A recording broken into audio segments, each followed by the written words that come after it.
Cette émission est une présentation de RZO.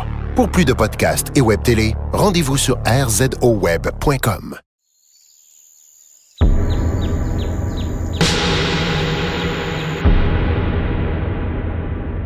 Parmi toutes les expériences humaines que l'on puisse vivre, nul ne se rapproche du miracle de la maternité. Résultat de l'union amoureuse entre une femme et un homme, ou d'une femme et de deux hommes. Bref, n'est-ce pas là le but ultime de l'existence humaine? Donner vie à une nouvelle idée, un nouvel être?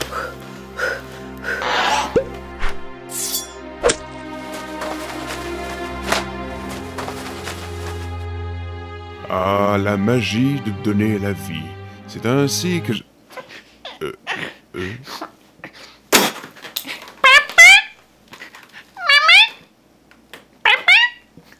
Il est bizarre ce sketch.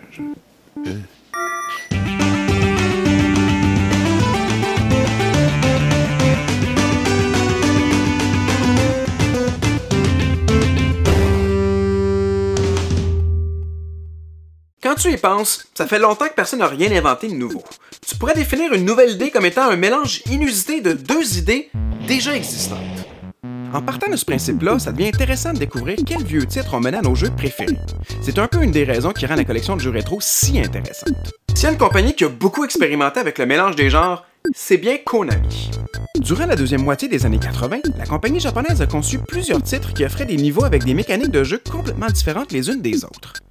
The Adventures of Bayou Billy, The Lone Ranger et The Goonies 2 sont tous des exemples de jeux hybrides qui multipliaient les genres dans le but d'en offrir plus, toujours plus! Je veux plus! De nos jours, ces titres-là apparaissent comme ambitieux mais maladroits.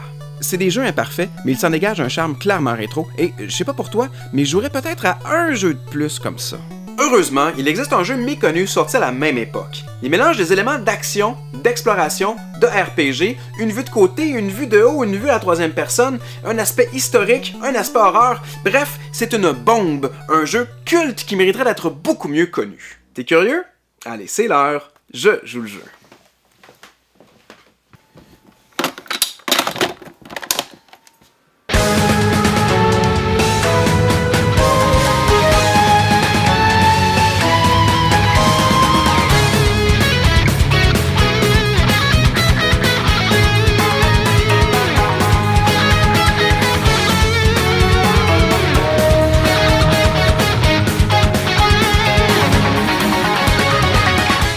Madden. 91.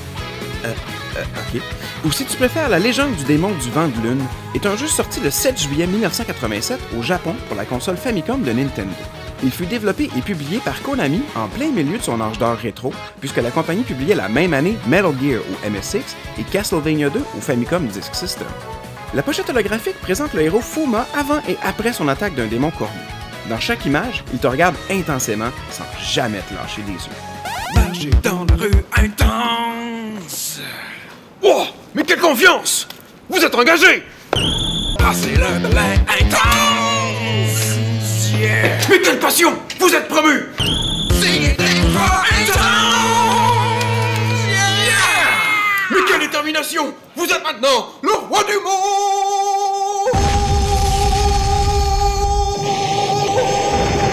Pour faire court, Getsufu Madden 92. C'est là. Ok. Peu importe. C'est la structure de Zelda 2, des power-ups de Ninja Gaiden et l'ambiance de Castlevania. Le protagoniste, Fuma, doit venger la mort de ses deux frères en joignant son épée au leur pour obtenir la légendaire lame de la vague et ainsi vaincre le grand démon.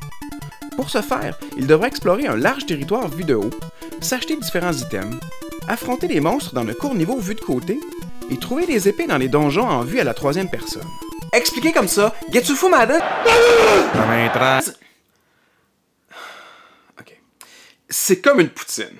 On met plein d'ingrédients qui sont délicieux individuellement, mais ensemble, puis on espère que ça goûte bon. Et comme dans le cas de la poutine, ça donne un ensemble qui est cohérent. Ça fonctionne. L'ambiance générale du jeu est macabre et inquiétante. Les décors sont variés, allant de villages traditionnels japonais aux macaronis gratinés passé date. Quoi? Sur son chemin, Fuma va rencontrer des alliés tous un peu douteux. Le démon hyper musclé mais enceinte, Steven Tyler. Et des grands-mères avec des boules de cristal qui slave squat. Ben oui, là, tu sais, le slave squat, là, la position que les gens adoptent en Eurasie quand ils veulent s'asseoir, mais ils n'ont pas de chaise. Souvent associé là, aux délinquants qui boivent dans la rue.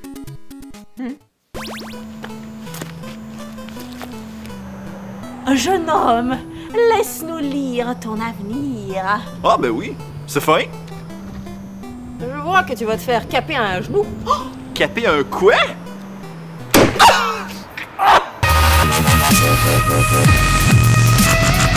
Les graphismes sont bizarrement inégaux. Le design des décors et des ennemis est très souvent exceptionnel, mais à l'occasion, certains éléments manquent de détails, ce qui peut parfois briser l'ambiance.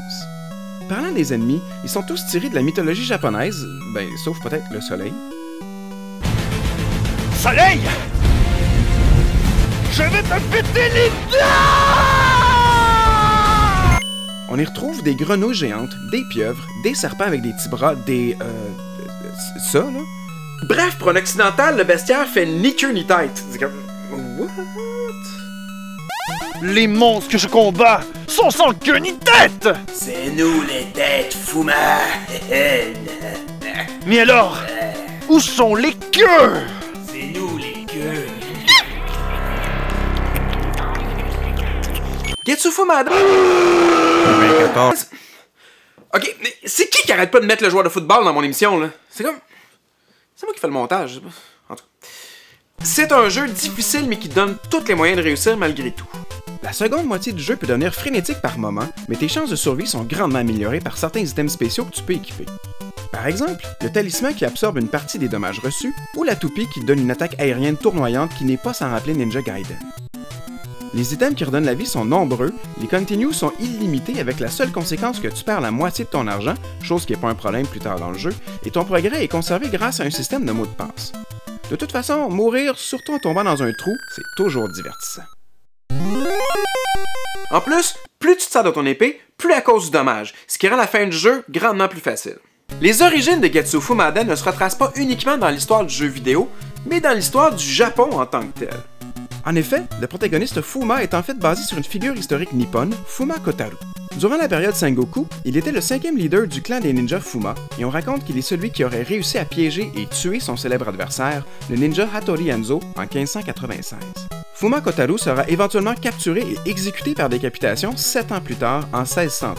Depuis, les Japonais ont bâti toute une légende autour du personnage historique. Le démon du vent de lune dans le titre, c'est donc lui. Getsu Fumada est un jeu que je recommande fortement. C'est la définition même d'un joyau caché dans la librairie de la Famicom. Tous les différents gameplays sont bien intégrés, ça donne une expérience de jeu cohérente et riche, et l'ambiance est unique en son genre. C'est sûr que les contrôles pourraient bénéficier d'être un peu plus nerveux, surtout durant les sauts, et que la trame sonore pourrait être un brin plus variée, mais il est difficile de trouver d'autres défauts à un jeu aussi accompli. J'ai payé 25$ pour une copie complète qui contenait le livret d'instructions, une carte à collectionner et le boîtier original avec un hologramme. La cartouche seulement devrait coûter environ 15 et 20$. Pour un jeu qui est pourtant jamais sorti du Japon, Konami y a souvent fait référence depuis les dernières années. Le héros Fuma est un des protagonistes de la série YY World, qui rend hommage aux franchises populaires de Konami durant les années 80, et on retrouve des références aux personnages dans Automedius Excellent et GKO Power Pro Wrestling 96 Max Voltage! Ouais. Si vous voulez faire l'expérience de Getsu Fumada sans importer le jeu, vous pouvez toujours acheter le contenu téléchargeable qui lui est dédié dans le jeu Castlevania Harmony of Despair, disponible sur les marchés virtuels de la PlayStation 3 et de la Xbox 360. Sinon, le jeu original est disponible sur la console virtuelle de Nintendo pour la Wii et la 3DS, mais seulement pour le marché japonais. En conclusion, moi je pense que c'est toujours important de connaître ses origines. C'est pourquoi si t'aimes moindrement les jeux originaux des premières années du NES, Getsu Fumada c'est... Hey là, le running gag là... Faites tout ce que vous voulez avec mon émission! Vous écoutez Qui est le papa? Bonjour à tous. Les résultats sont sortis. Nous allons maintenant découvrir qui est le père de Fuma. Est-ce le chasseur de vampires? Ou le ninja? Moi pis Zelda, là, on a plein de points en commun qui fait que je suis le père. On tripe médiéval, on tripe ses châteaux, on tripe sur l'aventure, puis ben, le fouet, c'est pas mon idée, c'est Zelda, parce que moi j'éteindrais les chandelles juste avec mes doigts.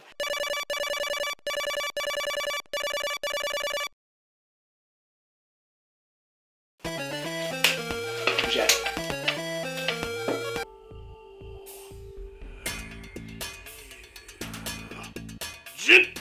Et les résultats sont...